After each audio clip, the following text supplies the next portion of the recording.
এ পর্যন্ত পৃথিবীর বুকে যতগুলো মহাপুরুষ তথা মহামানব এসেছেন, এরকম করে কেউ কিন্তু বলেনি লেখাপড়া করো। রাম এসে বলেনি লেখাপড়া করো। কৃষ্ণ লেখাপড়া শিখেছেন কিন্তু কোথাও বলেনি তোমরা লেখাপড়া করো।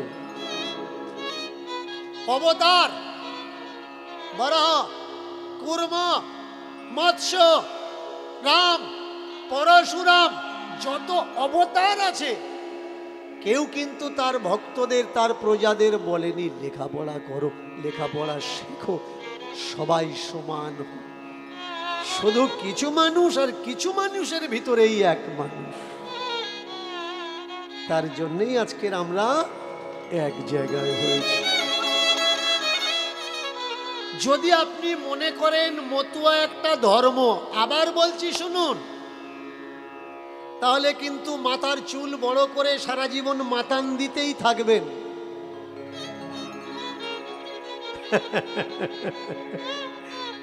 না তো আপনার উন্নতি হবে, না আপনার ছেলের উন্নতি হবে, না তো আপনার মেয়ের উন্নতি হবে, না তো আপনার দেশের উন্নতি হবে, না তো দশের উন্নতি হবে। শুধুমাত্র কোথাও যদি হরিসভা হয়, ডাল ভাত আলু সিদ্ধ খাবেন আর মাতান দেবেন। এই হচ্ছে ধর্ম। ধর্ম এছাড়া আর কিছু দেয় না। কিন্তু দর্শন কি দেয়? দর্শন আমাদের হাত ধরে চোখ খুলতে বলে, দেখো কোনটা ঠিক আর কোনটা ভুল। এই কদিন আগে মেদিনীপুরের আসরে আমি একটা বিষয় নিয়ে চর্চা করছিলাম। চর্চা করার অধিকার আমাদের সকলের আছে, প্রত্যেকের আছে। সংবিধান আমাদের সে অধিকার দেয়, আমরা চর্চা করতেই পারি। সেখানে আমি চর্চা করছিলাম যে সমগ্র ভারতবর্ষে তথা বিশ্বের কোনা কোনা থেকে মানুষ পয়সা পাঠিয়েছে রাম মন্দিরের জন্য। কেন? আমাদের নাম, আমাদের নাম। কিন্তু মন্দির যখন হচ্ছে, আমরা রামের কাছে যেতে পারবো না। আমার আর আমাদের রামের মাঝখানে একজন দাঁড়িয়ে থাকবে। এটা কেন ভাই? মন্দির করো, মাঝখানে কাউকে রেখো না। আমরা যাব, আমার ইচ্ছা আমি একটা ফুল দেব, আমার রামের পায়ে দেব, বেরিয়ে আসবে। ট্রাস্টে টাকা জমা হবে, ফুল গুড়ানোর জন্য মানুষ থাকবে, ফেলে দেওয়ার জন্য মানুষ থাকবে। কিন্তু আমার পূজাকে, আমার প্রার্থনাকে বয়ে নিয়ে আরেকজন যাবে কেন? তাহলে সিস্টেমটা তো সেই রকম হয়ে গেল। এমএলএ এর সঙ্গে দেখা করতে গেলে আগে এমএলএ এর চৌকিদারের রায় নিতে হবে। মন্ত্রীর সঙ্গে দেখা করতে গেলে আগে মন্ত্রীর পিএর সঙ্গে কথা বলতে হবে। তাহলে ভগবান যদি সার্বজনীন হবে, ভগবান যদি সকলার হবে, মাঝখানে পিএগুলো কি করছে ভাই? তাহলে ভগবান তোমার নাকি ভগবান শুধুমাত্র পিএদের? এই সত্যটা জানানোর জন্য কে এসেছিলেন? আজকের সেই মানুষের জন্য আমরা চর্চা করছি। ইন্টারনেটে দেখবেন অনেকে আমার প্রশ্নের হাজারো প্রশ্ন আমি খাড়া করে দিয়েছি আজকের মানুষের সামনে। হাজারো তথ্য যারা সত্য ভালোবাসে তাদের হাতে তুলে দিয়েছি, এভিডেন্স তুলে দিয়েছি। দীনকৃষ্ণ ঠাকুরের সঙ্গে ডিবেট করা লাগবে না, দীনকৃষ্ণ ঠাকুরকে প্রশ্ন করা লাগবে না। যারা দীনকৃষ্ণ ঠাকুরকে শোনে তাদের কাছে গেলে হাওয়া টাইট হয়ে যাবে, আমার কাছে আসা লাগবে না। যারা আমাকে শোনে, এতে হয়েছে কি, এই জায়গায় ওদের রাগ। আজকের এক ভক্ত আমাকে এক চিরকুটে লিখে দিয়েছিলেন কি, সূর্যপদ নস্কর নাম ছেড়ে দীনকৃষ্ণ ঠাকুর নাম কেন? এসো ভাই, আমার ফোনটা একদিন ব্যবহার করো, আর সারাদিনে যখন 1000-1200 ফোনের কৈফিয়ত তোমার দেওয়া লাগবে, তারপরে বুঝবে মানুষ ঠাকুর কখন হয়। ঠাকুর আকাশ থেকে পড়ে না, ঠাকুর এলি। আমাদের দেশের একটা নিয়ম আছে, ঠাকুর এলি। সেই ঠাকুরটাকে দেখবেন কোনো বাচ্চাকে কেউ ঠাকুর বলে না, প্রথমে বাচ্চার একটা বাচ্চা হয়, তারপরে যখন আরেকটা বাচ্চা হয় সেই বাচ্চা এই বাবার বাবাকে কি বলে? ঠাকুর দাদা। সম্পর্ক কখন তৈরি হয়? যখন কেউ কাউকে জন্ম দেয়। এই যে নবাগতাগুলো ভ্রূণ হয়েছিল, সূর্যপদ নস্কর জন্ম দিয়ে দিয়েছে, তৈরি করে দিয়েছে। তার জন্যে ভ্রূণ থেকে ভ্রূণ, ভ্রূণ থেকে ভুল নয়, ভ্রূণ থেকে জ্ঞান। এখন প্রশ্ন এটা নয় কার বাড়ি কোথায়, কে খায় কি, কার নাম কি, এসব কোনো মাইনে রাখে না। যদি মনে করো হ্যাঁ তুমি শাস্ত্রিক, উইথ ক্যামেরাতে, ভাই এভিডেন্স হিসাবে আমি বলছি, উইথ ক্যামেরাতে আমার সঙ্গে ডিবেটে বসো আর প্রমাণ করে দাও এই নীতি, এই আদর্শ সেদিন থেকে আজ পর্যন্ত যা চলে আসছে, জাতের নামে ভণ্ডামো, এসবগুলো সত্য না গাল গল্প, না গাঁজাখুরি, না মিথ্যে কথা। বসো না ভাই আমার সঙ্গে। আমি, অনেকে বলে লুকিয়ে লুকিয়ে প্রোগ্রাম করে, আমি লুকিয়ে লুকিয়ে প্রোগ্রাম করা মানুষ, আমি লুকিয়ে লুকিয়ে প্রোগ্রাম করা মানুষ নয়। আমি তোমার বাড়িতে এসে, তোমার গ্রামের মধ্যে, তোমার ঘরের ভিতরে ঢুকে কথা বলা মান। ভদ্রতার সততার পরিচয় সেইখানে, জ্ঞানের পরিচয় সেইখানে। যদি মনে করো কোনো সমস্যা আছে, meet to you, meet to you, দুই বাপ মিলে চর্চা করব কোনটা ঠিক কোনটা বেঠিক। কেন ভাই তুমি আমাকে গালাগালি করবে? কেন আমি তোমাকে দুটো কটু কথা, কুকথা বলবো? এটা তো জ্ঞানের পরিচয় নয়। জ্ঞান বাড়ে চর্চায়। একটা প্রবাদ আছে গ্রামে গ্রামে, কি না পণ্ডিত ঘাটালে বিদ্যা পাবে, আর রাখাল ঘাটালে গালিগালাজ পাবে। এর জন্যে মহাপুরুষরা বলে গেছেন, দেখিতে পাইলে ছাই, উড়াইয়া দেখিও তাই, পাইলে পাইতে পারো অমূল্য রতন। তার মানে কি? দ্বন্দ্বতে জ্ঞান বাড়ে না। দ্বন্দ্বতে একজন আর একজনের পরিচিতিকে জাহির করতে চায়, তুমি আমার থেকে ছোট, আমি তোমার থেকে বড়। কিন্তু চর্চাতে কি হয়? জ্ঞান আদান প্রদান হয়। তাদের প্রত্যেককেই আমি ওয়েলকাম করলাম। যারা মনে করছেন চর্চা করবেন, অবশ্যই আমাকে কল করবেন। আমরা যে সময় আষাঢ় শ্রাবণ মাসের দিকে ফুরসাতে সময় পাই, আপনাকে ফোনের মাধ্যমে অবশ্যই সময় দেব, ইন্টারনেটের মাধ্যমে অবশ্যই সময় দেব। আসুন না, কয় বাপ্য মিলে চর্চা করি, আর প্রকৃত ধর্ম কোনটা সেটাকে বের করি। একজন মানুষ বলছেন সংসার ধর্ম বড় ধর্ম, নিজে দোকানদার হয়ে নিজে ব্যবসা করে জীবকে শেখাচ্ছেন যে মালা তিলক মাইনে রাখে না, জীবন দর্শন মাইনে রাখে, কর্ম মাইনে রাখে। তুমি কর্ম করো। আর অবতারবাদ কি শেখাচ্ছে? অবতারবাদ শেখাচ্ছে কর্ম করা লাগবে না, আমাকে ধরো। মামেকং শরণম ব্রজ অহং ত্বাম সর্ব পাপেভ্যো মোক্ষয়ি স্বামী মা শুচ।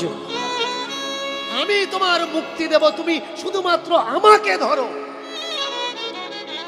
কিন্তু সেই জায়গায় দাঁড়িয়ে আমার ঠাকুর হরিচাঁদ বললেন, তোমার উদ্ধার তুমি করবে, তুমি কারোর উপরে ডিপেন্ডেন্ট হয়েও না। সেই জায়গায় দাঁড়িয়ে গৌতম বুদ্ধ বললেন, আমি বলছি বলে কেউ বিশ্বাস করো না, শোনো, দেখো, যাচাই করো, তারপরে গ্রহণ করো কোনটা ঠিক আর কোনটা বেঠিক। এরা কি বলছেন? সম্পূর্ণ ভিন্ন কথা, তৎসময়ের জাগতিক নিয়ম অনুসারের উল্টো স্রোতের কথা, যেখানে বলছে লেখাপড়া শেখা লাগবে না। এই আজকের একটা বিষয়, কোনো এক কীর্তনিয়ার ভাইপো সামনে পরীক্ষা এসে গেছে, আর তার দাদু তাকে বলছে লেখাপড়া লাগবে না, শুধু কীর্তন কর। বলুন, ওই ছেলেটা আইএস হবে, আইপিএস হবে, ওই ছেলেটা বিডিও হবে, ওই ছেলেটা আইডিও হবে, এসডিও হবে, ওই ছেলেটা সিএম পিএম হবে না। এগুলো হতে গেলে লেখাপড়া শেখার দরকার। হ্যাঁ, তুমি মন্দিরে যাও, সেটা তোমার অবসর টাইমে, যখন তোমার কাছে সময় থাকবে, কিন্তু তোমার শিক্ষা নষ্ট করে মন্দির কদাচ না। আগে শিক্ষা। এই জায়গায় তো ঠাকুর বলেছেন যদি ভিক্ষা করতে হয় তাও করো, শিক্ষার জন্য ভিক্ষা করো। পরিবারে অন্তত একটা ছেলেকে শিক্ষিত করো। কেন আমরা তাকে পূজা করব? কেন আমরা তাকে ভালোবাসবো? কেন আমরা তাকে গ্রহণ করব? কেন এই দর্শন সমগ্র বিশ্বব্যাপী ছড়ানোর দরকার? যেখানে একদল বলছে মালা নাও, তিলক নাও, প্রভুকে সেবা করো, সেই জায়গায় দাঁড়িয়ে আমার ঠাকুর বলছে মালা তিলক কিচ্ছু লাগবে না, নিজেকে তৈরি করো। কোনটা গ্রহণ করবেন? যে তোমার সত্তাকে জাগানোর চেষ্টা করছে, যে তোমার স্বাধীনতার ডালি নিয়ে তোমার হাতে দিতে চাচ্ছে, নাকি যে তোমাকে পরাধীন বানিয়ে তোমাকে গোলাম বানানোর চেষ্টা করছে? যে বলছে তোমার অর্থকে সঞ্চয় করো, অর্থকে অনর্থ নষ্ট করো না, এই মানুষটাকে গ্রহণ করবেন? নাকি তাদেরকে গ্রহণ করবেন যারা বলছে অর্থ অনর্থের মূল টাকা পয়সাগুলো আমাদের দিয়ে দে, আমরা অট্টালিকার এসি ঘরে থাকবো, তোরা মুক্তি পাবি দান করার পরে, তোরা গাছতলায় থাক? কাকে গ্রহণ করবেন? বিচার আপনাদের। আজকে এই চর্চার মাধ্যমে একটা গল্প কথা আমরা শুনবো, আস্বাদন করব, আর সেই গল্পের মাধ্যমে আমরা আগে বাড়বো কোনটা সত্য আর কোনটা মিথ্যা। যে লীলা আমি আপনাদের আজকে শ্রবণ করাবো, সেই লীলা এক মা আর এক ছেলের ঘটনা, ছেলের কথা।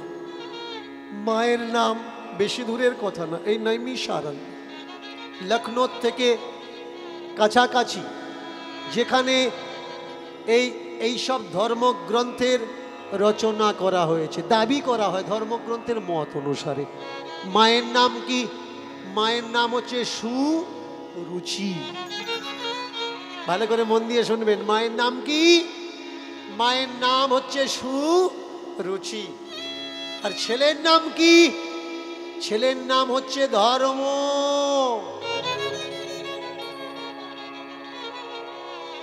বাবা নেই, মা ছেলেকে খুব কষ্ট করে মানুষ করছে পরের দরজায় খেটে খুঁটে। মা তো সবসময় ছেলের কাছে থাকতে পারে না, কাজ করতে গেলে ছেলে বাড়িতে একা হয়ে যায়। ঠিক সেই সময় সঙ্গ তৈরি হয়, সৎসঙ্গে শিক্ষা লাভ হয়, আর অসৎসঙ্গে নিজের সত্তা বধ তৈরি হয়। এর জন্য লক্ষ্য রাখতে হবে কোন জায়গায়? ঠাকুর ঘরে নয়, ছেলের ফিউচার। ছেলে কার সঙ্গে মিশছে, কাদের সঙ্গে চলছে, কাদের সঙ্গে কথা বলছে, মেয়েদের আমার মেয়ে কার সঙ্গে চলছে, কার সঙ্গে কথা বলছে, কিরকম পরিবেশে ওঠাশোনা করে, এদিকে টাইম দিতে হবে। তাহলে হবে কি? তোমার ফিউচারকে তুমি স্ট্যান্ড আপ করলে, তুমি স্ট্যান্ডার্ড বানালে। এর জন্য পরিবারের আগে লক্ষ্য দিতে হবে। কিন্তু ওই মা তৎকালীন সময়ে ছেলের প্রতি ওইভাবে লক্ষ্য দিতে পারতো না। খেতে বসিয়ে মা ছেলের মাথায় হাত দিয়ে বলতে, ওরে বাবা খেয়ে দে, বেঁচে থাক, আমি যতদিন বেঁচে আছি তোর দুঃখ কষ্ট হতে দেবো না। ছেলে মায়ের কাছে বলে উঠল, মা বন্ধুরা বলছিল পাশের গ্রামে নাকি ধর্মচর্চা হচ্ছে, যাব? ভালো করে মন দিয়ে শুনবে। এ কথা শোনার পরে মা ছেলেকে বলে উঠল, বাছারে ও বাছা, ভাবিনি এমন দিন আসবে, বাছারে ও বাছা, বাছা ভাবিনি এমন দিন আসবে বাছারে ও বাছা ভাবিনি এমন দিন আসবে বাছারে ও বাছা ভাবিনি এমন দিন আসবে আমার ছোট্ট ছেলেটা ধর্ম কথা শুনতে চলে যাবে আমার ছোট্ট ছেলেটা ধর্ম কথা শুনতে যাবে আমার ছোট্ট ছেলেটা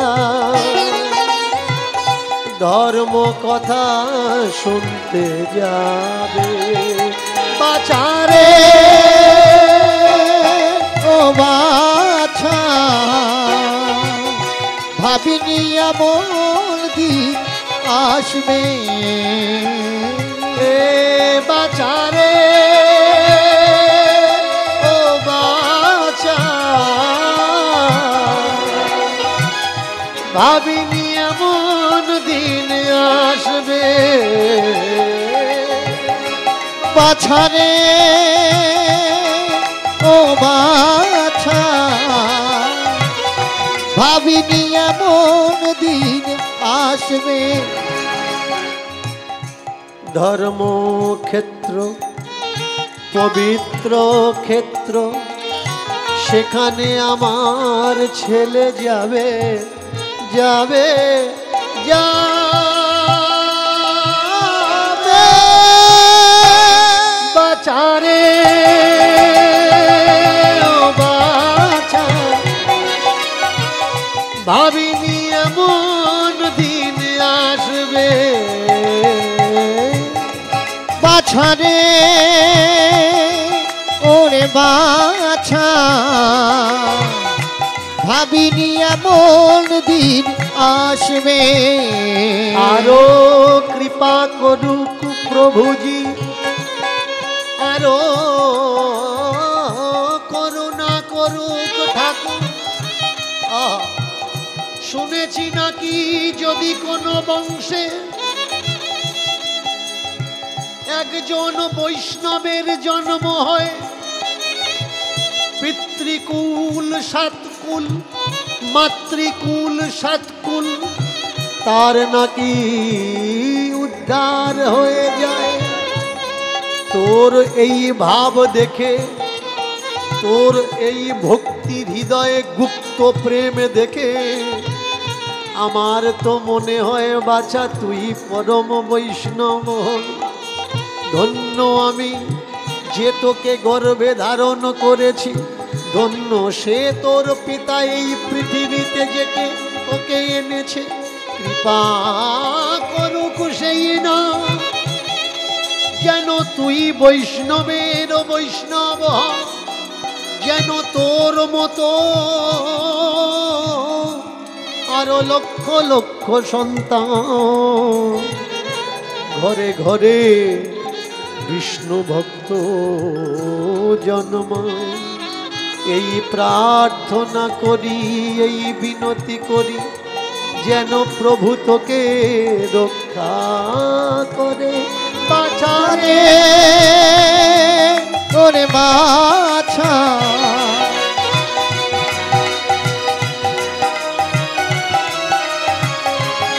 বাছারে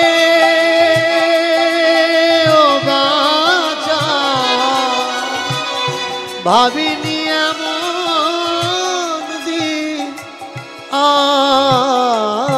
আসবে এ কথা শোনার পর মা নিজে হাতে ছেলেকে খাওয়াচ্ছে হ্যাঁ বাবা কেন যাবি না ধর্ম কর্ম পথে অবশ্যই বাচ্চাকে এগিয়ে দেওয়ার দরকার কিন্তু যে পথে বাচ্চা এগিয়ে যাচ্ছে আপনি তো আগে যাচাই করুন, বুঝুন সেটা ধর্মপথ না আপনার বাচ্চার জন্য সর্বনাশের পথ। পিছলা ভিডিওতে আমি আলোচনা করেছিলাম এই মতুয়া দর্শন বিস্তার হচ্ছে না কেন, প্রসার হচ্ছে না কেন? কারণ প্রসার করতে গেলে কিছু কলা, কিছু বিদ্যার দরকার। যে দেখে শেখে সে কিন্তু জীবনে ঠকে না, আর যে মনে করে আমি দেখে শিখবো না সে ঠকে শিখবে, আর ঠকতে ঠকতে তার অস্তিত্বই শেষ হয়ে যাবে। ঠিক তেমনি হয়েছে মতুয়া ভাব দর্শনের উপরে। কেন না, যেখানে বৈষ্ণব ধর্মের মানুষরা তারা প্রবাদ ছড়িয়ে দিল, বংশে যদি কোনো ব্যক্তি একজন বৈষ্ণব হয় তার 14 পুরুষ উদ্ধার হয়ে যাবে। সেখানে কিন্তু মতুয়া দর্শনে এমন কথা ছড়ানো নেই। কি কথা ছড়ানো আছে, প্রচার কি আছে, কথিত কি আছে? যত পাপ করো, অন্যায় করো, কামনা সাগরে ডুব দাও, পাপ মুক্তি হয়ে। আচ্ছা ভাই, কামনা সাগরে ডুব দিলে পাপ তোমার মুক্তি হয়ে গেল, তুমি মরে গেলে তারপরে কি হবে? খাবারের যদি বৃদ্ধি না হয়, শুধু যদি সমাপ্তি হয়, তাহলে বাড়তে পারে কি? বাড়তে পারে না। ঠাকুর শ্রী অনুকূল চন্দ্র তিনি বলেছেন কি, যজন যাজন ইষ্টভীতি। যজন করো, যাজন করো, ইষ্টভীতি। শুধু নিলে হবে না, দিতে হবে। প্রচার প্রসার। তোমার অবসর টাইমে তুমি অন্য কোনো বন্ধু, কোনো মিত্র, কোনো শাখার বাড়িতে চলে যাও আর তাকে উদ্বুদ্ধ করো সৎ সঙ্গী বানানোর জন্য। আমার বলার উদ্দেশ্যটা কাউকে ছোট বানানো নয়। আমার বলার উদ্দেশ্যটা হচ্ছে এই, প্রত্যেকটা মতপথের পিছনে তাদের বিস্তার ভাবাপন্ন আছে। যারা খ্রিস্টান তাদের প্রচারের জন্য তারা কি করছে? বড় বড় সেন্টার খুলে রেখেছে। তুমি গরিব মানুষ, তোমাকে টোটো দেব, তুমি খ্রিস্টান হও। তোমাকে 1 কাঠা জায়গা দিয়ে বাড়ি বানিয়ে দেবো, তুমি খ্রিস্টান হও। তোমার ফ্রি অফ কস্ট ট্রিটমেন্ট দেব, তুমি খ্রিস্টান হও। শুধু তাই নয়, এই সব ধর্মের দিকে মানুষ কিভাবে অ্যাট্রাকশন করেছে ভালো করে দেখুন। আপনি সিনেমা দেখতে যাবেন, আপনি টিভি দেখবেন, টিভির সামনে বসবেন, কারোর উপরে, কোনো ব্যক্তির উপরে ভূত চেপেছে, সেই ভূত সবাইকে মারছে, সবাইকে মেরে ফেলছে, সবাইকে ভয় দেখাচ্ছে। কিন্তু এমন এক ব্যক্তিকে ভয় দেখাতে গেছে যার গলায় যীশু খ্রিস্টের ক্রস ছিল, সে ক্রসটা নিয়ে দেখাচ্ছে, ভূত তার কাছে আর যেতে পারছে না। তাহলে এতে হলো কি? আপনাকে অ্যাট্রাকশন করছে ধর্মের দিকে, যে যার গলায় ক্রস আছে, ক্রুশ আছে, তাকে ভূতে ধরে না। এমন হাজারো ভূতের বই আছে, দেখবেন যে ক্রস দেখালে ভূত সেখানে আসছে না। শুধু তাই নয়, দেখবেন নাম নিয়ে গন্ডি কেটে দিচ্ছে, এই গন্ডির ভিতরে কেউ আসবে না। আমি বলেছিলাম স্টেজে, ওপেন স্টেজ দাঁড়িয়ে, ভাই মন্ত্রের কোনো ক্ষমতাই নেই, কোনো শক্তি নেই। ওয়ার্ল্ডে যদি এমন কোনো ব্যক্তি থেকে থাকো যে মন্ত্রের শক্তি আছে, এসো আমার সামনে, প্রুফ করে দাও যে মন্ত্রের ক্ষমতা আছে। বলুন তো, যারা আগুনের উপরে খাদ্য সামগ্রী দিয়ে পুড়িয়ে নষ্ট করে, যাকে হবন বলা হয়, যাকে যজ্ঞ বলা হয়, আপনি করছেন, আমি করছি, আমার পরিবারের মানুষ করছে, আমার ঘরের শান্তির জন্য 21 কিলো বেলকাঠ, 10 কিলো ঘি, 1 মণ কাঠ, 2 মণ কাঠ, 4 মণ কাঠ। যারা এই পলিউশন দূষিত করছে আমাদের প্রাকৃতিক পরিবেশকে, বলুন তো মন্ত্র অনেকে আমায় বলে যে বাবা এখন সেদিন নেই আর সে মন্ত্র শক্তিও নেই, আগে ছিল। কত আগে ছিল?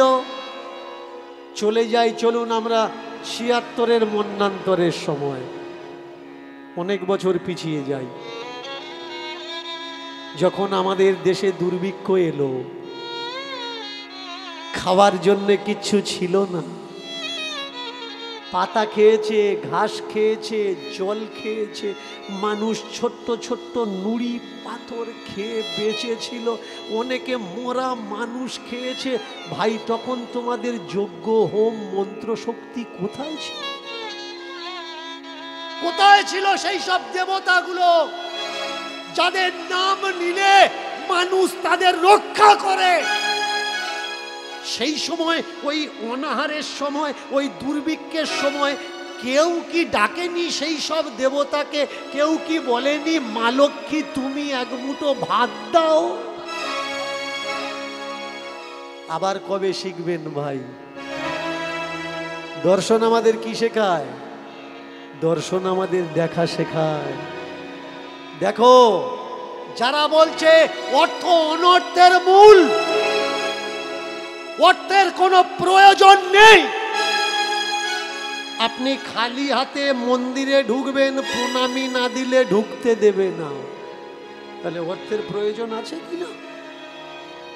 যারা বলছে অর্থের কোনো প্রয়োজন নেই, আপনি অপরাধ করেছেন, সেই অপরাধের যোগ্য 10 গুণা টাকা আপনি জমা দিন, আপনার অপরাধ মুক্ত হয়ে যাবে।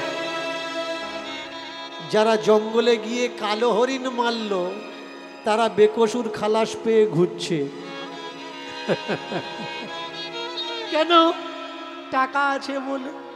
আপনার ছেলের কাছে যদি 2 গ্রাম গাঁজা পাওয়া যায় 10 বছর জেল খাটবে।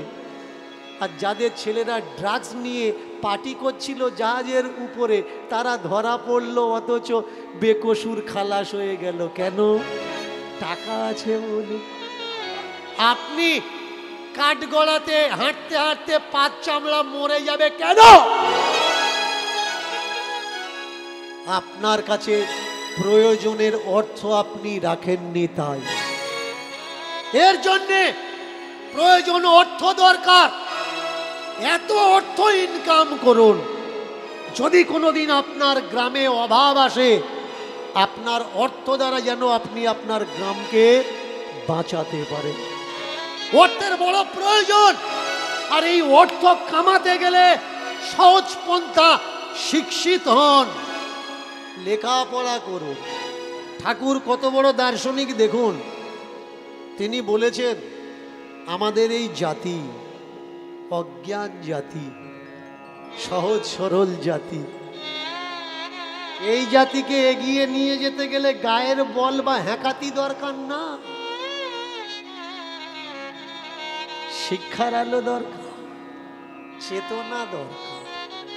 অজ্ঞানী মানুষ দুটো নোংরা কথা বলতে পারে, কিন্তু জ্ঞানী মানুষ বিবেচনা করে কথা বলতে পারে। আজকের সমাজে বিবেচনা দরকার। ছোট্ট ছেলেটা মাকে বলছে আমি ধর্মসভাতে যাব, যেখানে ধর্ম কথা আলোচনা হচ্ছে। মা ভাবছে বোধহয় ধর্মসভায় গেলে আমার ছেলেটা মানুষের মতো মানুষ হবে, পিতৃকুল মাতৃকুল উদ্ধার করবে। অনেক জায়গায় কীর্তন হয়, পরীক্ষা, মাধ্যমিক উচ্চ মাধ্যমিক, যারা পড়াশুনো করছে তারা তার মাকে বলছে ওমা এত সাউন্ড হচ্ছে, ডিস্টার্ব হচ্ছে, আমি পড়তে পারছি না, একটু গিয়ে বলো না আমাদের বাড়ির সামনের মাইকটা একটু কমিয়ে দিক। কমিটি থেকে বলছে পড়াশুনো করে কি করবি, কৃষ্ণ নাম শোন মুক্তি পাবি।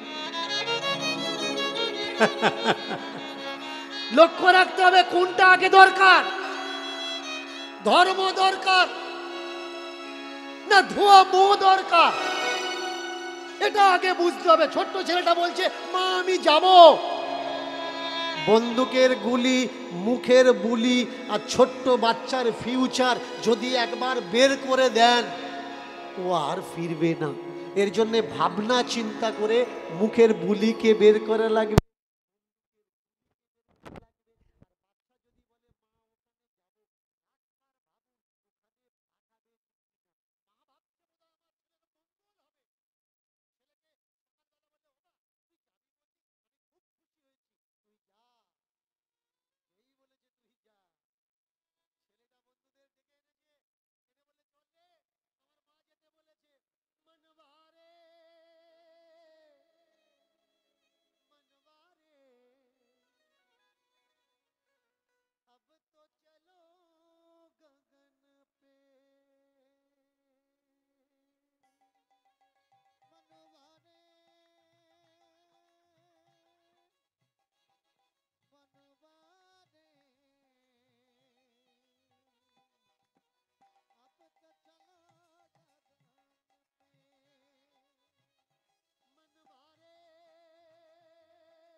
मनवारे अब तो चलो गगन में।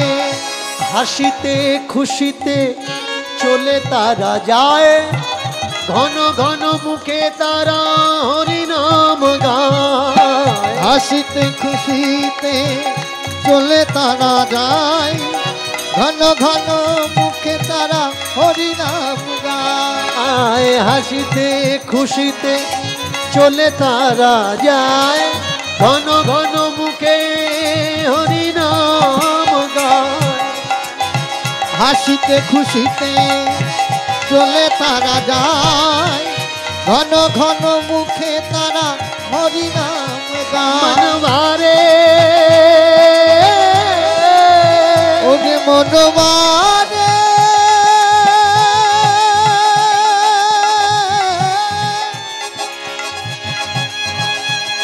মনবারে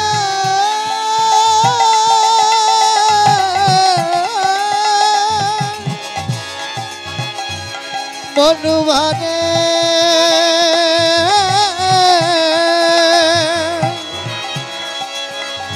मनवारे अब तो चलो गगन में। मनवारे अब तो चलो गगन में। मनवारे अब तो चलो गगन में। प्रेम से हरि बोल हरि बोल। কি জোশ এত কম কেন? ঠান্ডার জন্য নাকি? দূর থেকে ছেলেটা আওয়াজ শুনতে পেয়েছে, জয়ধ্বনির আওয়াজ। যেই জয়ধ্বনির আওয়াজ শুনেছে, কিঞ্চিত যদি কারোর মনে ভাব থাকে, ভাব মানে হচ্ছে দাবাগ্নি, আর জয়ধ্বনি মানে হচ্ছে ঘি। এই দাবাগ্নিতে যদি ঘি পড়ে, আগুন কিন্তু নেবে না, আগুন আরো তেজ জ্বলে ওঠে। ধর্মপ্রেমী বাচ্চা আর দূর থেকে জয়ধ্বনি শুনেছে, যেই শুনেছে আর মন মানছে না, পা যেন ছুটে চলে যেতে চাচ্ছে। বন্ধুগণ, সখাগণকে সঙ্গে নিয়ে বসবে তো বসবে, একেবারে যেখানে প্রবচন হচ্ছিল তার সামনে গিয়ে বসেছে। যিনি প্রবচন দিচ্ছেন সামনে বসে, তার বক্তব্যের মাধ্যমে তুলে ধরছেন বদ্ধ জীব আর মুক্ত জীব।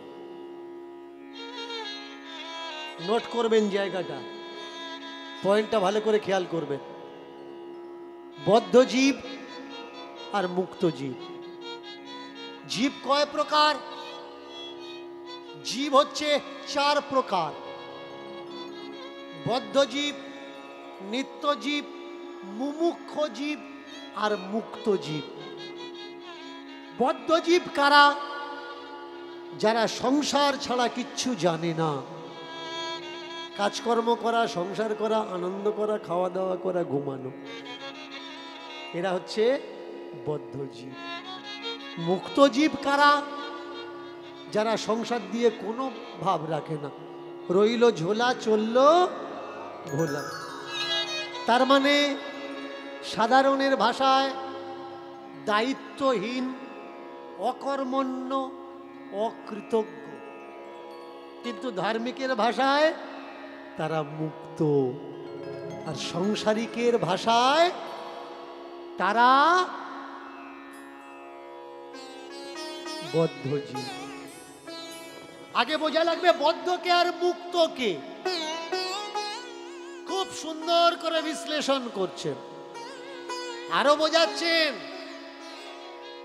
এই যে তোমরা যাকে বাবা বলছো, মা বলছো, এরা অরিজিনাল বাবা মা না, এ তো মায়ার বাবা মা। এ তোমাকে জন্ম দিয়েছে, এ তোমাকে জন্ম দেয়নি। বাবা মার প্রেম ও মিলনে কোন সময় তুমি এসে গেছো? ফিজুল কথা। তোমাকে ওরা আনেনি, তুমি এসে গেছো। তার জন্য এই বাবা মাকে বাবা মা বলে স্বীকার করা লাগবে না। পরম পিতা পরমেশ্বরকে, পরম পিতা পরমেশ্বর হলো শ্রীকৃষ্ণ। যে যে মত পথের মানুষ, যারা শৈব তারা বলছে শিবই হচ্ছে পরম পিতা। যারা ব্রহ্মবাদ ব্রহ্মকেই মানছেন সর্বশ্রেষ্ঠ। যারা শক্তির উপাসক তারা কালীকে মানছেন। যারা গণপত্য তারা গণেশকে মানছেন। মতপদ বিচার সবার আলাদা। শেখাচ্ছে কি? পরম পিতা তো সেই জগতের জগৎপতি জগদীশ্বর। সকলে ছেড়ে দেবে, সে তোমায় ছাড়বে না। ছোট্ট ছেলেটা এই প্রবচন শুনতে শুনতে বন্ধুতে জিজ্ঞাসা করছে, হ্যাঁ রে বন্ধু, তাহলে আমার বাবা মা নয়? জগদীশ্বর জগৎপতি যদি আমার বাবা হয়, আমার মা হয়, আমার সর্বস্ব হয়, তাহলে বুঝবো কি করে সে আমার বাবা, সে আমার... এই খোকা, এই খোকা, এই কথা বলছো কেন? ওঠো, উঠে দাও, কথা বলছো কেন? না, আমার এই বন্ধুটা বলছে যে জন্মদাতা বাবা মা যদি বাবা মা না হয়, তাহলে আমাদের আদি আসল বাবা মা কে? এই কথাটা আমরা দুজনে চর্চা করছিলাম। উঠে দাঁড়াও। উঠে দাঁড়িয়েছে, জমনি উঠে দাঁড়িয়েছে। বলো না মহারাজ, আমি জানতে চাচ্ছিলাম আমাদের আসল বাবা মা কে। ওরে মূর্খ, এখনো জানিস না? এত বড় হয়েছিস। যে জগৎ, যে সৃষ্টিকে, অনন্ত কোটি বিশ্ব ব্রহ্মাণ্ডকে যে রচনা করেছে, অনন্ত কোটি বিশ্ব ব্রহ্মাণ্ডকে রচনা করেছে, হ্যাঁ, তিনি হলেন পরম পিতা পরমেশ্বর। আচ্ছা, তাহলে তাকে পাবো কোথায়? অন্তত একবার দেখি, এক ঝলক তাকে দেখি।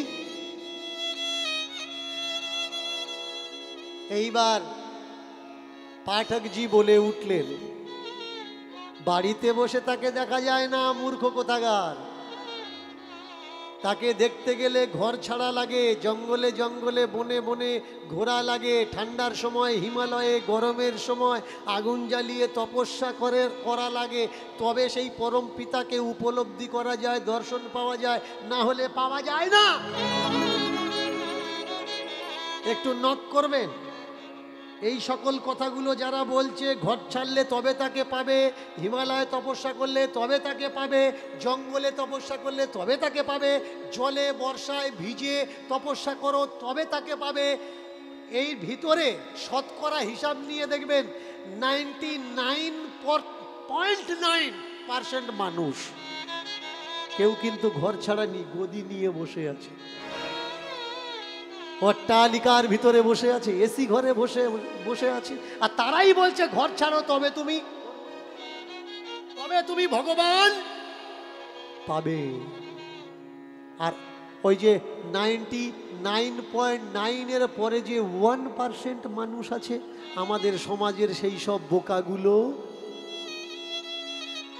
ঘর ছেড়ে দিয়ে এখানে ওখানে ঘুরছে, যখন পেটে টান ধরছে তখন কোনো একটা সাইড নিচ্ছে, কোনো আশ্রমের আন্ডারে চলে যাচ্ছে, চাকর খাটো তবে খাওয়া পাবে। সেই যখন চাকর খাটতে হবে, ওদের বাড়িতে গিয়ে কেন খাটবো ভাই? চাকর খাটার জন্য তো আমার বাড়ি আছে। সেই যখন ঘাস সাফ করব, ওদের বাড়িতে গিয়ে কেন করব? ঘাস পরিষ্কার করার জন্য তো আমাদের বাড়িটা আছে। সেই যখন গুরু সেবা করতে হবে আশ্রমে গিয়ে, তাহলে পিতামাতা স্বরূপ গুরু তো আমার বাড়িতে বসে আছে, ওখানে সেবা করতে আমার অপরাধ কোন জায়গায়? নানান প্রশ্ন মাথায় ঢুকে গেল। অনেক কথা শুনেছে, সকাল থেকে বিকেল বেলা বাড়িতে চলে আসলো। আর আসার সময় একটা জিনিস রট্টা মারছে, বিশ্বাস করো, বিশ্বাস করো, বিশ্বাসে মিলায় বস্তু, তর্কে বহু দূর। বিশ্বাস করো, বিশ্বাস করলে তাকে পাবে, আর না বিশ্বাস করলে তাকে হারাবে। বিশ্বাস করো, বিশ্বাসে মিলায় বস্তু, তর্কে বহু দূর। বিশ্বাসে মিলায় বস্তু, তর্কে বহু দূর। সন্ধ্যার পরে মা এসে জিজ্ঞাসা করছে, হ্যাঁ রে খোকা, খোকা বল কি পেলি তুই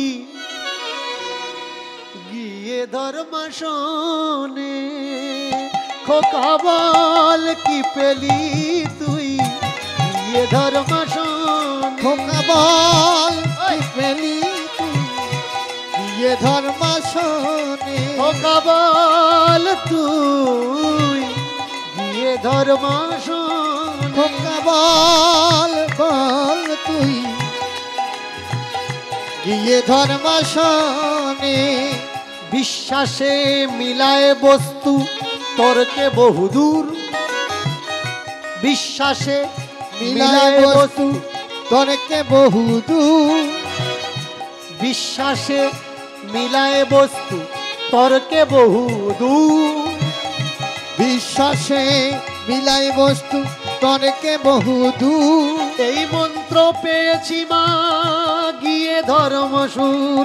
খোকা বল বল কি পেলি গিয়ে ধর্মাসনে? খোকা বল বল তুই কি পেলি গিয়ে ধর্মাসনে? খোকা বল বল বল।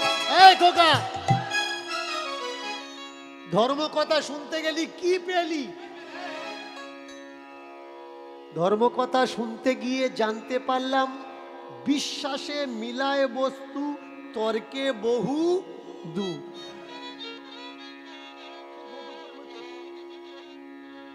বিশ্বাসে মিলায় বস্তু, তর্কে বহু দূর। বিশ্বাস করো পাবে। আচ্ছা, কিছু কিছু প্রবাদ জায়গা মতো খাটে, কিন্তু সব জায়গায় খাটে না। যেমন গাড়ির নাট, গাড়ির টায়ার। বাইকের টায়ার বলেই যে সব বাইকে লাগবে তা না। বাইকের টায়ারের একটা নাম্বার থাকে, গাড়ির টায়ারের একটা নাম্বার থাকে। যার যে নাম্বার লাগে তাতে সেই নাম্বার লাগাতে হবে, তবে ফিটিং হবে। তা না হলে হয় ছোট হবে, না হলে বড় হবে। তেমনি প্রবাদ সব জায়গায়, সব মানুষ, সব ক্ষেত্রে লাগে না। যেমন ধৈর্য অতি মহৎ গুণ। মহৎ গুণ কি? ধৈর্য অতি মহৎ গুণ। তাহলে ধৈর্য যদি অতি মহৎ গুণ হয়, মেনে চলো প্রচন্ড তোমার পেশাব পেয়েছে আর তুমি ধৈর্য ধরে বসে আছো, তাহলে কি হবে? যত ধৈর্য ধরবে অত প্যানময় হবে। এই জায়গায় কিন্তু ধৈর্য দিলে হবে না। মেনে চলুন, কেউ তোমাকে মারতে আসছে, ধৈর্য অতি মহৎ গুণ। বাচ্চা কটাকে চুপ করান। ধৈর্য অতি মহৎ গুণ। তুমি চুপচাপ দাঁড়িয়ে আছো, তাহলে কি হবে? তোমার নতুন জামা কাপড় ছিঁড়বে। আগে বুঝতে হবে ধৈর্য অতি মহৎ গুণ। তার মানে এই নয় কোনো ষাঁড়ে তাড়া করেছে তুমি রাস্তায় দাঁড়িয়ে থাকবে, কোনো ভয়সা তাড়া করেছে তুমি রাস্তায় দাঁড়িয়ে থাকবে। আগে বুঝতে হবে কোন ধৈর্যের কথা বলা হয়েছে। মেনে চলো, চাকরির জন্য ইন্টারভিউ দিতে গেছো, যোগ্য প্রার্থী তুমি পাওনি, ধৈর্য হারা হলে হবে না। আবার ইন্টারভিউ দাও, আবার ইন্টারভিউ দাও, আবার ধৈর্যর সহকারে ইন্টারভিউ দিতে দিতে দিতে দিতে একদিন চাকরি তোমার অনিবার্য হয়। একটা জমিতে ফসল ফলছে না, হাল ছেড়ে দিও না, কোপাতে থাকো, খুরপি দিয়ে জল দিতে থাকো, গাছ চারা লাগাও, আগাছা সাফ করতে থাকো ধৈর্যের সঙ্গে। একদিন ওই নোনাতে সোনা ফলবে।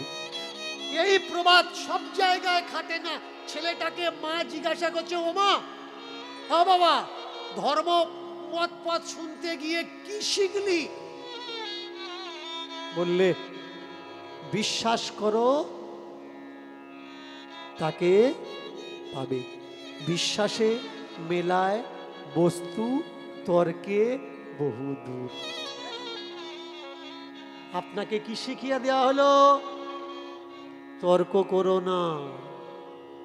আপনাকে অশিক্ষিত বানানো হলো, মেনে নাও। You accept me. যা বলবো, যেখানে বলবো, যে অবস্থায় বলবো। তোমরা যারা বলছো ভাই মতুয়া একটা ধর্ম, বলো এই কথাটা মানতে পারবে যে যা বলবে বিশ্বাস করা লাগবে? যেখানে ঠাকুর বলছে বিচার করো, পরখ করো, দেখে নাও, সেখানে তো বিশ্বাসের প্রসঙ্গ আসে না।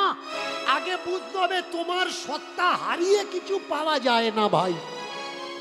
মা বেশি লেখাপড়া জানে না, তথাকথিত মতপথের মানুষ।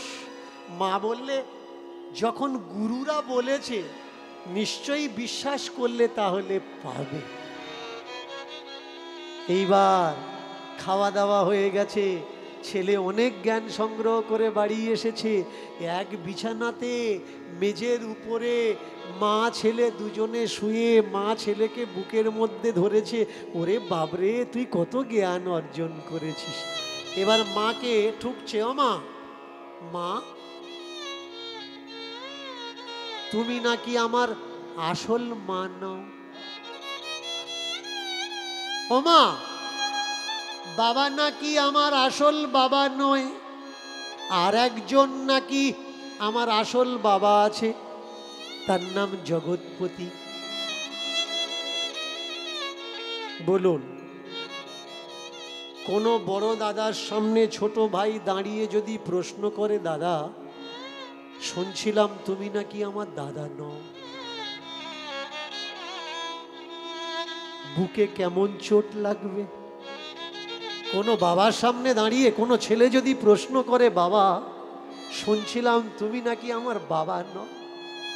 কোনো মায়ের সামনে দাঁড়িয়ে কোনো ছেলে যদি প্রশ্ন রাখে, মা তুমি নাকি আমার অরিজিনাল মা নয়। মা ছেলেটাকে বুকে জড়িয়ে ধরেছে। ধর্ম রে,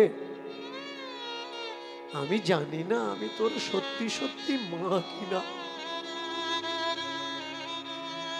তোকে তোকে আমি কমাস গর্ভে ধরেছি, পেটে ধরেছি বাবা। অনেক যন্ত্রণা সহ্য করে মৃত্যুর সঙ্গে পাঞ্জা কষে আমি তোকে পৃথিবীতে নিয়ে এসেছি।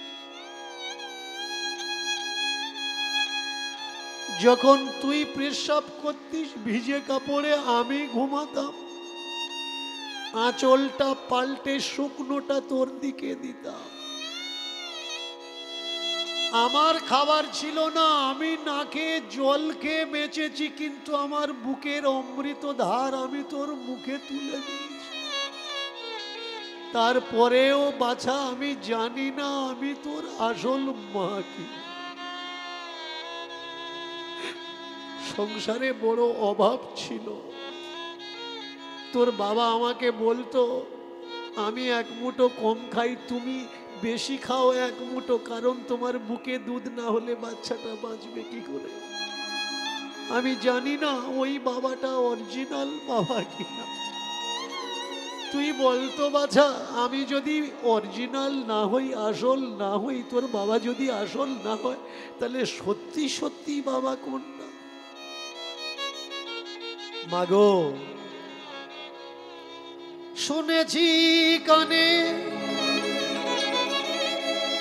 পরম পুরুষ পরম পিতা বলে আছে একজন, সেই নাকি এই জগৎ সৃষ্টি করেছে, সেই নাকি এই জগৎ রচনা করেছে, সে নাকি সবার আসল বাবা। আর এই জগতে জন্মদাতা পিতা মাতা ওরা নাকি মায়া বাবা, ওরা নাকি মরে যাবে, থাকবে না। ওরা নাকি আবার আসবে এই সম্পর্ককে মায়ার সম্পর্ক বলে। আরে খোকা, একটা দিন তুই শাস্ত্র কথা শুনতে গেলি, একদিনে তুই এত কিছু শিখে ফেলেছিস বাবা।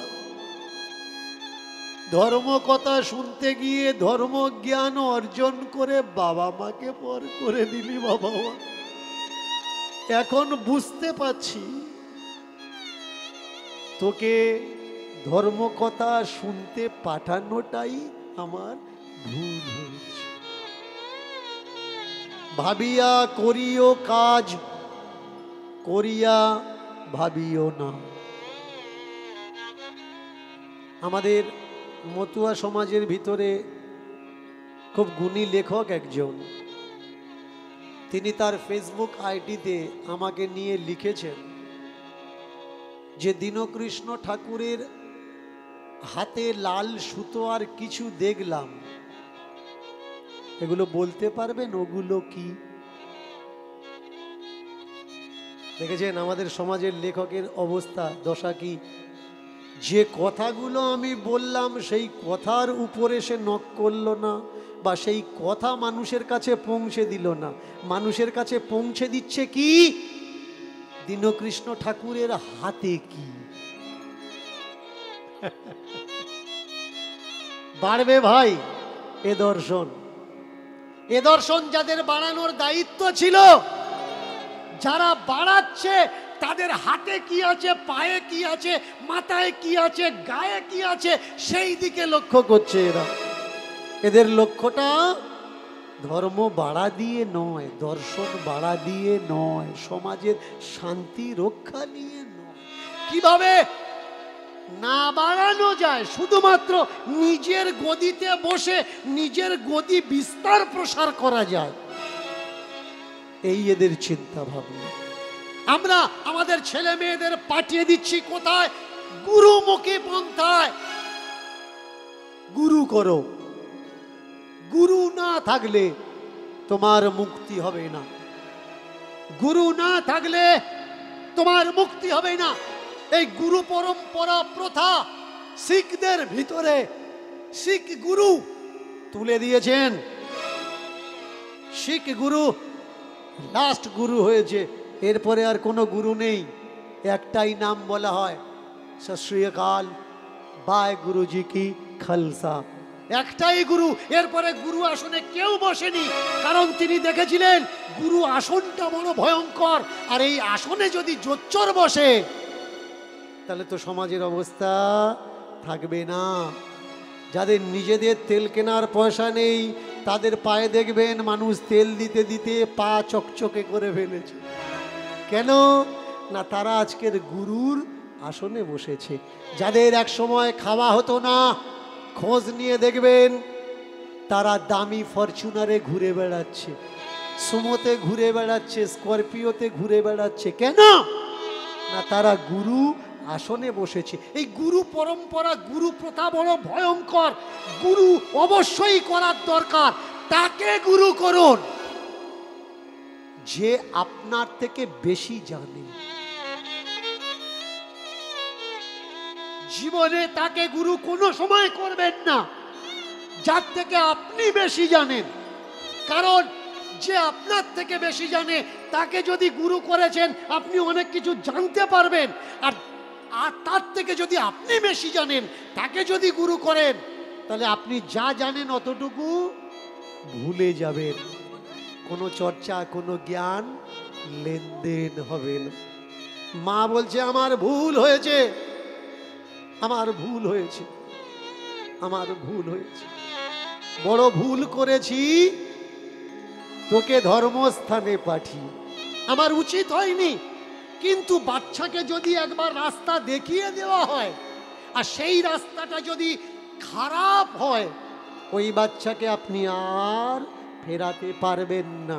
ছোট্ট বাচ্চাটা ভাত খাচ্ছে না বলে মা, দিদিমা, ঠাম্মা, পিসিমা কি করছে? মোবাইল চালিয়ে দিয়ে কার্টুন দেখছে। ছেলেটা ঠান্ডা হয়ে আছে, মোবাইলটা ধরে আছে, মা পাশ থেকে খাওয়াচ্ছে। ওর ভাত খাওয়ানোর ওই সিস্টেমটা আগামীতে গিয়ে ওর জীবনের কত বড় সর্বনাশ হবে। এই যে ভাত খাওয়ার জন্য ধরিয়ে দিলে ছোটবেলায়, বড় হলে আর ছাড়াতে পারবে তো? কোন টাইমে কি দিতে হয় এটা আগে জানতে হবে। কাঁদছে কাঁদুক, 10 মিনিট পরে খাবে, জরুরি এটা নাকি এক্ষুনি মোবাইলটা ধরে দিতে হবে? আজকের কাঁদছে, 2 দিন পরে ওর কান্না বন্ধ হয়ে যাবে, ও প্রকৃতির নিয়ম অনুসারে চলবে। কিন্তু ওর কান্না থামাতে গিয়ে ওই যে মোবাইল, টাকা, জামা কাপড় ওর জেদের জন্য তুমি ওর হাতে তুলে দিলে, আগামী ডেটে ও বড় হবে, তোমার কান্না শুরু হবে। এর জন্য ভাই বোঝার দরকার কাকে কোন সময় কি দেওয়ার দরকার। ছেলেটা কাঁদছে, শুনলাম নাকি এই পৃথিবীতে আর একটা পিতামাতা আছে যে সকলার পিতামাতা। মা বলে উঠলে, আমি ভুল করেছি,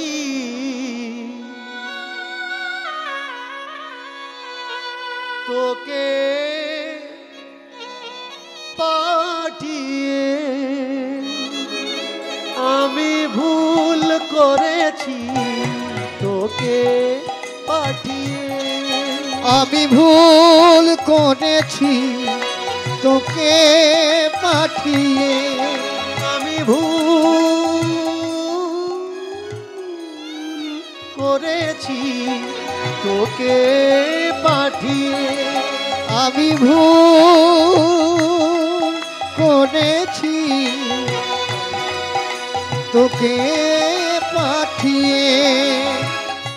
শিখে এলি তুই এমন জ্ঞান, ভুলে গেলি বাপ মায়ের অবদান,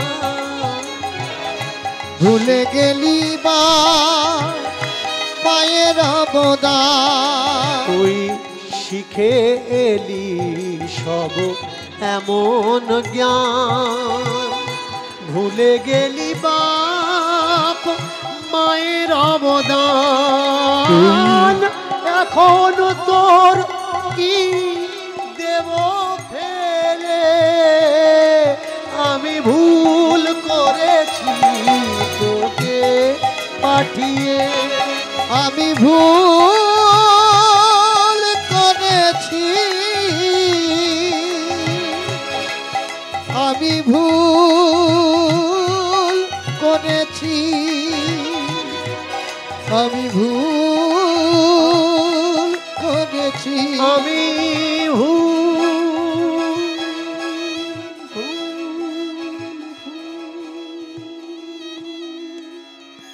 এই খোকা, ওখানে যে কথা চর্চা হয়েছে ওটা ওদের জন্য হয়েছে, তোর জন্যে না।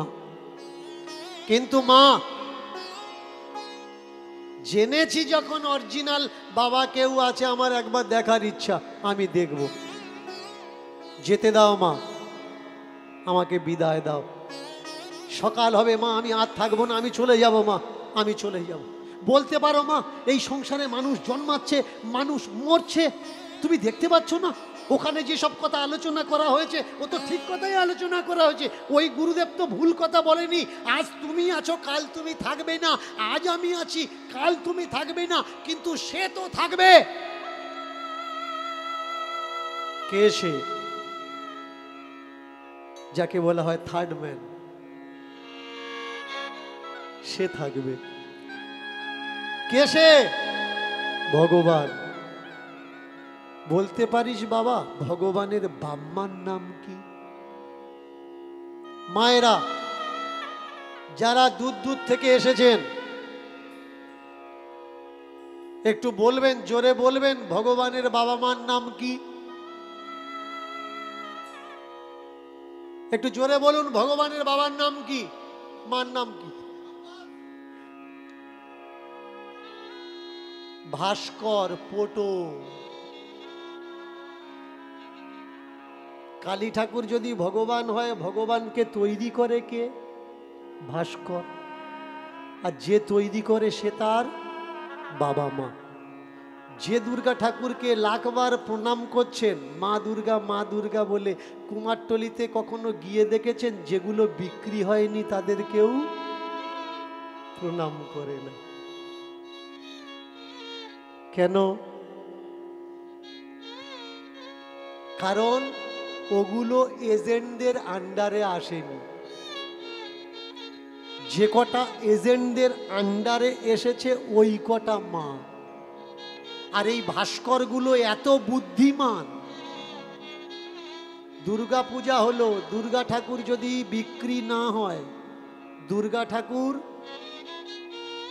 পরে গিয়ে অন্নপূর্ণা হিসাবে বিক্রি হবে। লক্ষ্মী ঠাকুর যদি বিক্রি না হয়, পেঁচাকে হাঁস বানিয়ে দেবে, হাতের থেকে ভান্ডার কেড়ে নিয়ে একটা বিনা লাগিয়ে দেবে।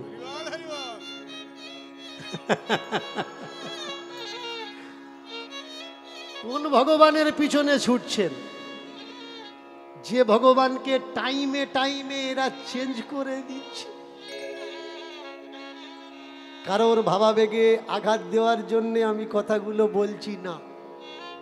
এবার জোর করে যদি আপনি আঘাত লাগিয়ে নেন, বাঁধিয়ে নেন, তার জন্য দায়িত্ব আপনার। খাজুর গাছের গোড়ায় খাজুর কাটা পড়ে থাকবে, দেখে চলা লাগবে আপনার, তা না হলে পায়ে ঢুকবে। বললে হবে না আমার পায়ে কাঁটা ঢুকেছে কেন, তুমি রাস্তা দেখে চলোনি তাই তোমার পায়ে কাঁটা ঢুকেছে। এর জন্য দীনকৃষ্ণ ঠাকুরের কথাকে ইগনোর করে চলো, তা না হলে মিথ্যে ভাবের হাঁড়িটা রসগোল্লার হাঁড়ির মতন ঠোকর খেয়ে ভেঙে যাবে। আর তোমার মিথ্যে মিথ্যে ওই যে রসগোল্লা ও রাস্তা ছড়িয়ে যাবে, একটাও খেতে পারবে না। এর জন্য যদি মনে হয় তুমি ভাবের ঘরের মানুষ, সাবধান করে দিচ্ছি, ওয়ার্ন টু ইউ, আমার কীর্তন শুনবে না। আমার কীর্তন হাঁড়ি ভাঙা কীর্তন। ওই হাঁড়ি ভেঙে গেলে পোড়া হাঁড়ি, ও আর হাঁড়ি হবে না, খোলাম কুচি হবে।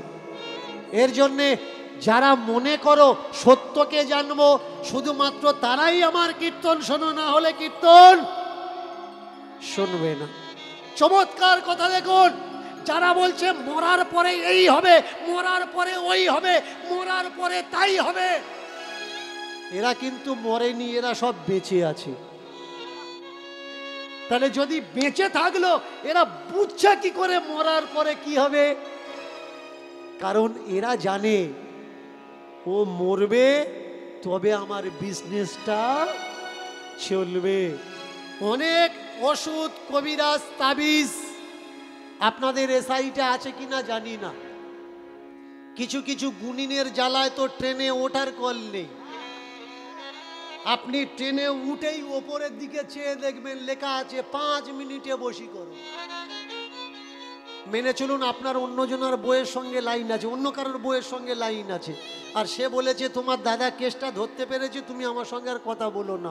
আর ট্রেনে উঠেছেন ওইদিকে আপনার লক্ষ্য গেছে, 5 মিনিটে বসি করো। কি করবেন আপনি? একবার অন্তত ট্রাই করবেন, যাই দেখি 5 মিনিট কেন, যদি 1 সপ্তাহ লাগে লাগুক, দাদাও ঠিক হয়ে যাক, বৌদিও ঠিক হয়ে যাক। চমৎকার বিষয়। এই দাদা বৌদির চক্করে আপনার পায়ের ছাল চামড়া মরছে, আপনার ব্যাংকের ব্যালেন্স খালি হচ্ছে। বৌদিটা বলে দিয়েছে হবে না, ভুলে যাও। লাভবান হচ্ছে কে? ওখানে বসে থাকা গুণিনটা। যে বললে ভিনগুত্রের দিয়ে তাবিজটা বাঁধিয়ে নিও, যে বাঁধবে ও যেন 3 দিন না ছোঁয়। নিয়মগুলো দেখেছেন? তাবিজ যে বাঁধবে ও যেন 3 দিন না ছোঁয়। মেনে চলুন, আপনার কোনো অসুখ হয়েছে আর আপনি ডাক্তারখানায় গেছেন, কোনো ডাক্তার বলতে পারে যদি বাড়াবাড়ি হয় 1 সপ্তাহের ভিতরে আমার কাছে আসবে না, আমি তোমাকে ছুঁতে পারবো না, তুমি আমাকে দেখিও না, বলতে পারে কি? বলতে এরা নিয়ম। আপনি ফেসেছেন কোথায়? ফেসেছেন নিয়মে। আপনার ভগবান আপনি হাত দিতে পারবেন না। যার বাড়ি হরি মন্দির আছে গিয়ে দেখবেন হরি মন্দিরের ঠাকুরের পায়ের ধারে যে ঘটখানা, পিতলের ঘটখানা রাখা আছে, ওই ঘরটা যে কেউ পরিবারে ধুতে পারে, মুছতে পারে, জল দিতে পারে, পাতা পাল্টাতে পারে, নারকেল দিতে পারে, ডাব দিতে পারে।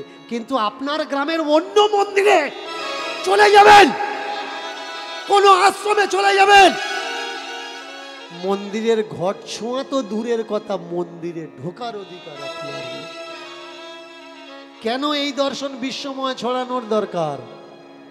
অনেকে আবার এই ভিডিও দেখার পরে কমেন্টে লিখবে, দেখেছেন আমরা বলেছিলাম দীনকৃষ্ণ ঠাকুর মতুয়া ধর্মের লোক। না ভাই, স্পষ্ট শুনে নাও, আমি কোনো ধর্মকে বিশ্বাস করি না, আমি কোনো ধর্মেরই মানুষ না। আমার পরিচয়, আমি শুধু মানুষ।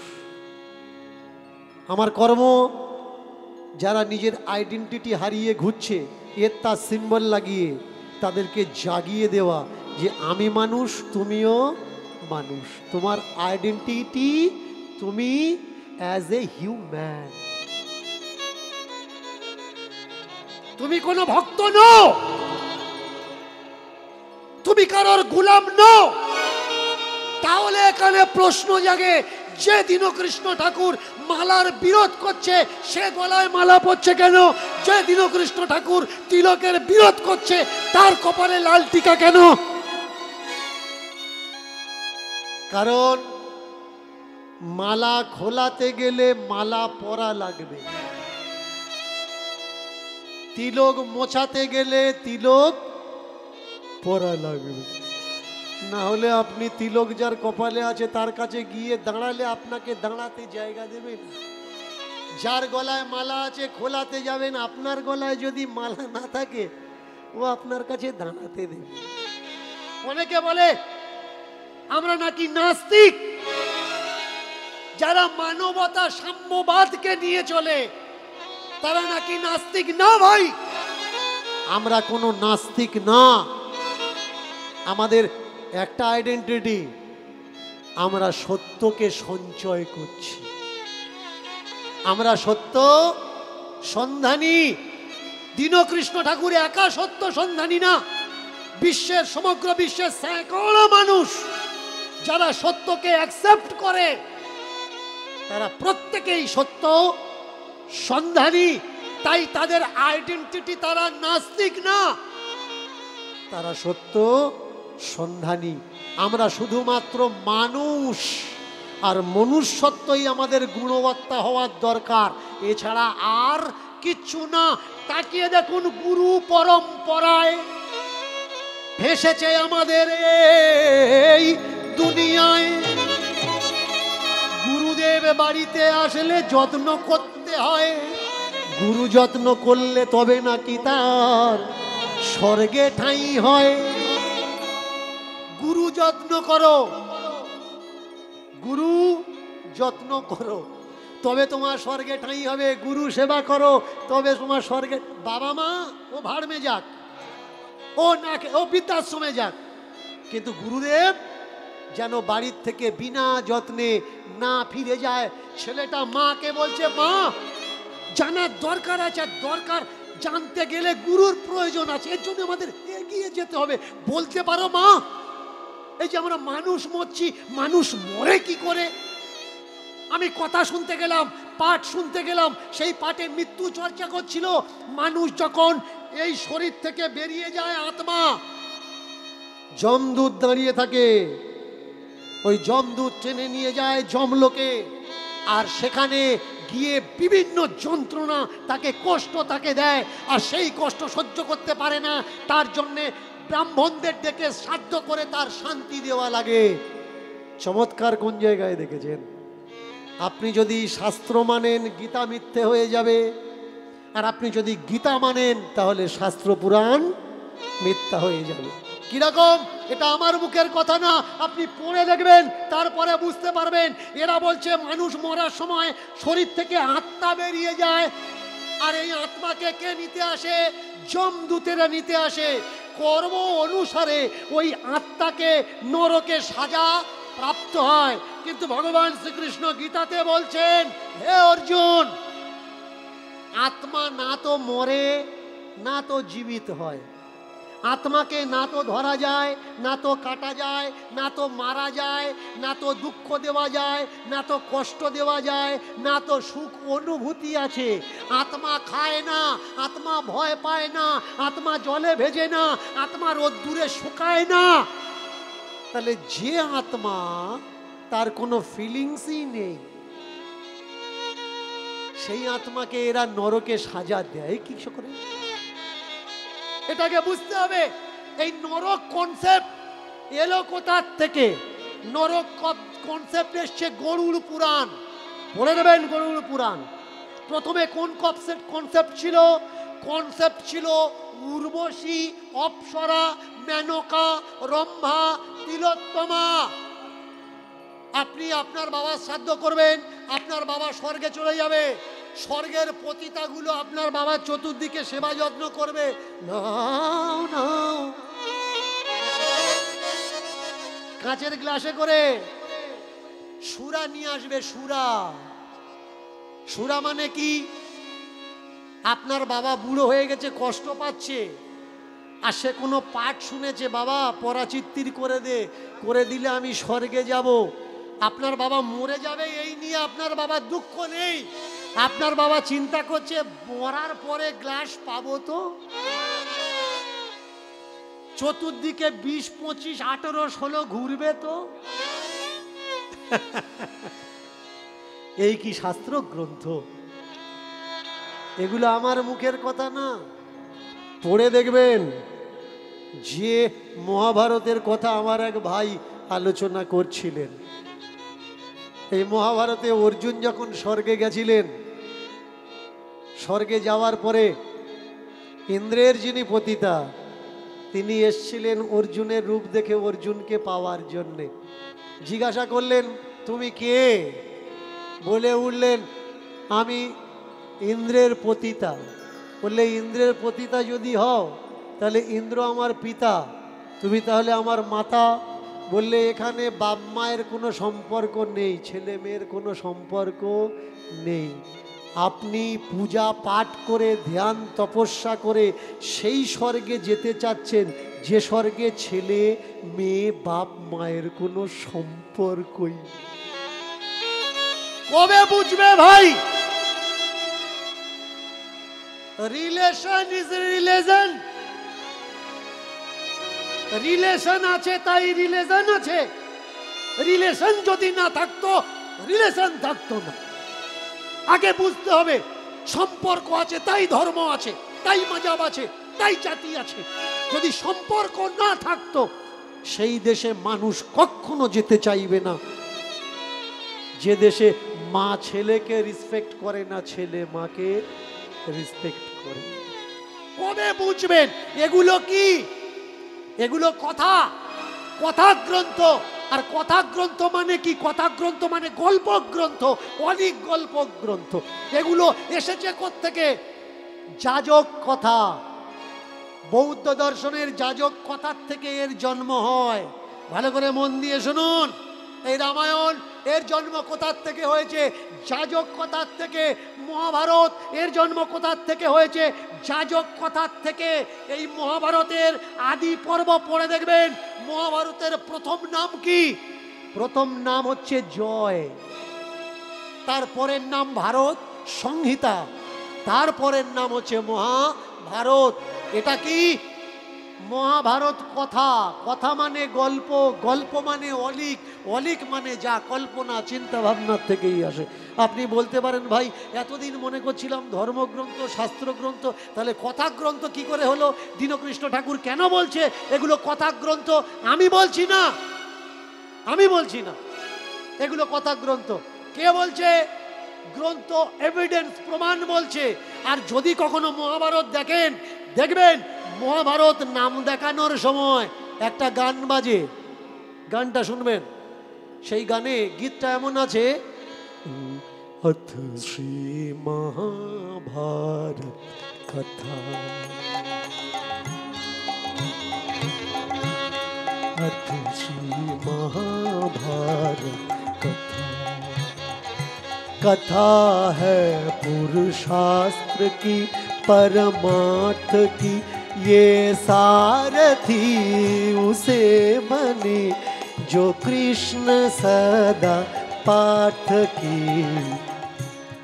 अथ श्री महाभारत, अथ श्री महाभारत कथा, अथ श्री महाभारत कथा। आ आ आ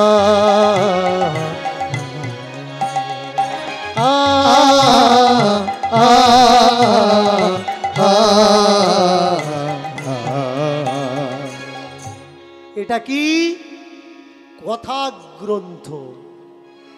পরিবেশকে পরিস্থিতিকে ঠিক করার জন্য এই কথা, এই অলিক, এই কল্পনা গ্রন্থগুলো লেখা হয়েছে।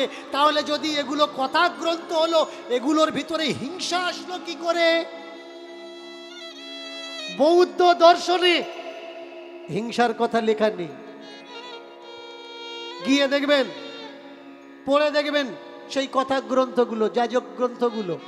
এরপরে এসছে কি জৈন ধর্ম, জৈন ধর্মের ভিতরে টু কপি করা হয়েছে এর থেকে, যে এই গ্রন্থে আপনি হিংসা পাবেন না। হিংসা কোথায় পাবেন?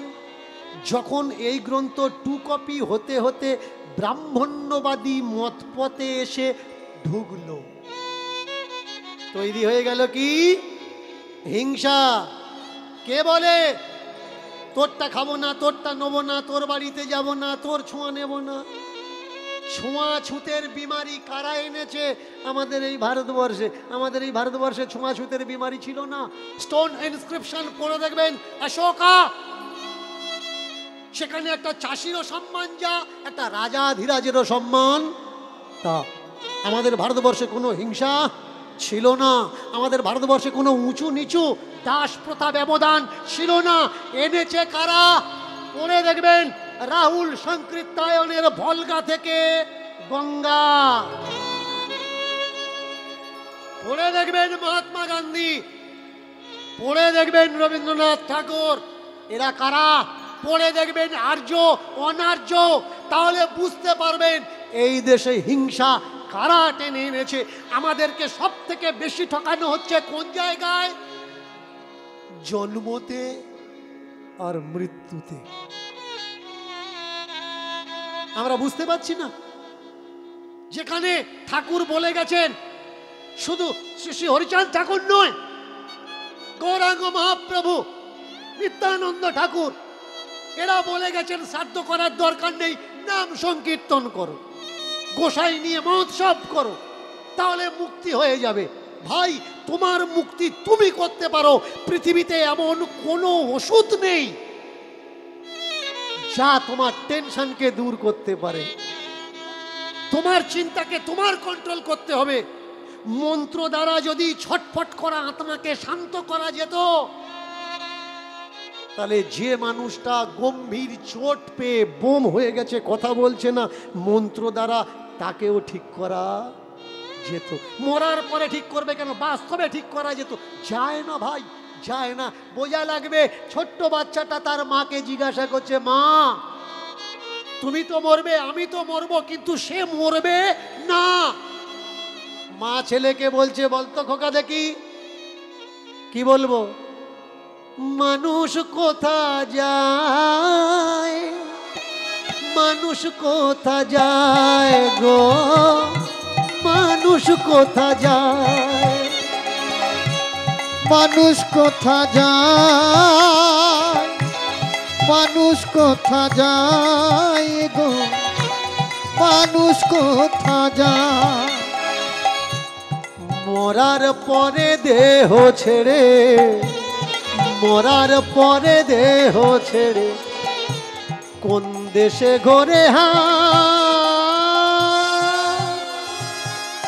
মানুষ কোথা যায় গো, মানুষ কোথা যায়, মানুষ কোথা যায় গো, মানুষ কোথা যায়, মানুষ কোথা যায় গো, মানুষ কোথা যায় এই দেহ ছেড়ে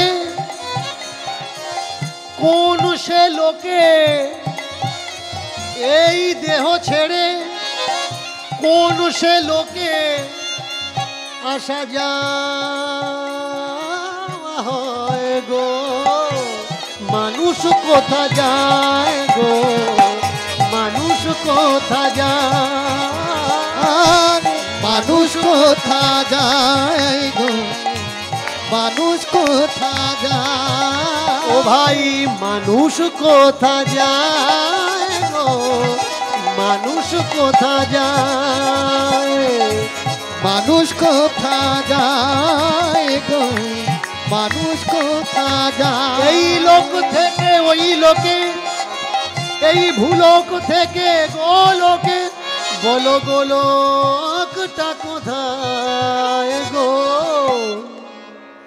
মানুষ কোথা যায় গো, মানুষ কোথা যায়, আর মানুষ কোথা যায় গো, মানুষ কোথা যায়